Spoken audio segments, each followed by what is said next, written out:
on the Congress. He said the party never considered B.R. Ambedkar worthy of the Bharat Ratna and kept giving the honor to their own family members. He said the Congress, which named parks, streets, and squares after its family members, is now giving the BJP advice and lessons on social justice. The government's surprise decision to award Bharat Ratna to former PM P V Narasimha Rao of the Congress and earlier to former President Pranab Mukherjee, another Congress leader, fits well into the BJP's larger political narrative that the grand old party has always ignored its stalwarts outside the Gandhi family and played down their contributions to the country. And Rao has always been an Achilles heel for the Congress, given the fraught relations Sonia Gandhi shared with him when the former was Prime Minister. The demolition of the Babri Masjid in 1992 under his watch as PM was another sore point. The decision to honor him with Bharat Ratna comes, interestingly, weeks after the opening of the Ram Temple in Ayodhya. The Congress shunned Rao after he demitted office in 1996 after an eventful tenure that not just saw the Babri demolition but also the unshackling of the Indian economy and the Jharkhand Mukti Morcha (JMM) bribery scandal. For years, the Congress refused to acknowledge Rao's role in opening up the Indian economy, the biggest reforms India has seen since independence.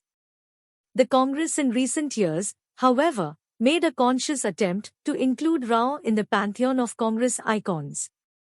It surprised many when Sonia lavished praise on the former PM in 2020, recounting his leadership skills and asserting that the party takes pride in his many accomplishments and contributions. Responding to Modi's announcement, Sonia on Friday said, "I welcome it. Why not?" The praise in 2020 was a refreshing break from the past, personally for her and politically for the party. By awarding Bharat Ratna to Rao, days after it honored L.K. Advani with the highest civilian award, Modi hopes to sharpen his political messaging and the narrative that the BJP has not forgotten its stalwarts even when they have walked into the twilight of their political lives, and has honored a former Congress PM who his own forgot. While Advani was at the center of the Ram Temple movement, fingers were often pointed at Rao for the Babri Masjid demolition. What went wrong between Sonia and Rao? Sonia's relations with Rao were frosty, and awarding the Bharat Ratna to him will result in refreshing memories and retelling of history.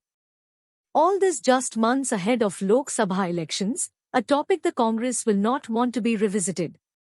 The reasons for the UPA chairperson's ties with Rao turning sour are a mix of many, personal, political, and perhaps ideological. Rao is the first PM outside the Nehru-Gandhi family to last a full term in office. And, ironically, he continues to be the only one from the Congress who does not have a memorial in the national capital. His body was not even allowed inside the 24 Akbar Road headquarters of the All India Congress Committee, AICC, when he died in December 2004. With his cortege parked on the pavement outside the main gate. Rao was a senior minister in the Rajiv Gandhi government and had no plans to stay in Delhi after the 1991 Lok Sabha elections. He virtually decided to retire from active politics and move back to Hyderabad as soon as the elections were over. But Rajiv's assassination upended all those plans. With the likes of N.D. Tiwari, Arjun Singh, and Sharad Pawar throwing the hat in the ring, the selection of the next PM was turning out to be a difficult task for the Congress. Sonia had earlier declined the party's proposal to take over as Congress president after Rajiv's assassination. She was not interested in the PM's post either. The Congress had pinned the blame for its defeat in the 1996 Lok Sabha election on Rao, and he was soon marginalized and forgotten.